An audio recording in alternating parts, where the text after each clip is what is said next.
The Antarctic ice has been lessening in size at an accelerating rate over the past 50 years. And today we're going to explore everything we need to know to better understand this phenomenon. Imagine Antarctica ice shelves as breaks. In the scientific world, we call this pertusing. They hold back the land ice by physically slowing it down. However, if these breaks fail, the track doesn't just slide, it accelerates, which can lead to a massive ice dam into the ocean. But here's a fundamental problem. How long has been Antarctica losing its ice, and how do we know if our modern satellite records can only go back 30 years? Well, in order to see our future, first we have to look much further into the past. Imagine a hand held under a bed sheet.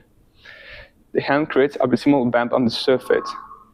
In Antarctica, the hand is high point on the seafloor level, and the bed sheet is the floating ice. Well, the hand creates a bump on the surface, right? But when the ice sinks, then this bump shrinks.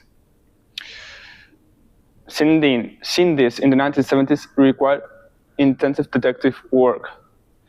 The researchers had to glance at images that were often offset by miles, so they have to manually type these images to stable mountain peaks to fix alignment.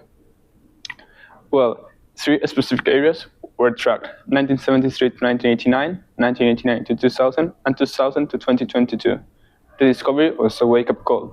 The ice loss was nothing new. In the 1970s, while most of the continents seemed stable, hotspots were already losing their grip.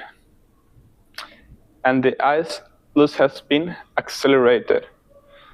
From 1973 to 1989, it was around 15%. Then, from 1989 to 2000, it grew to 25%, and now it has accelerated to 37%.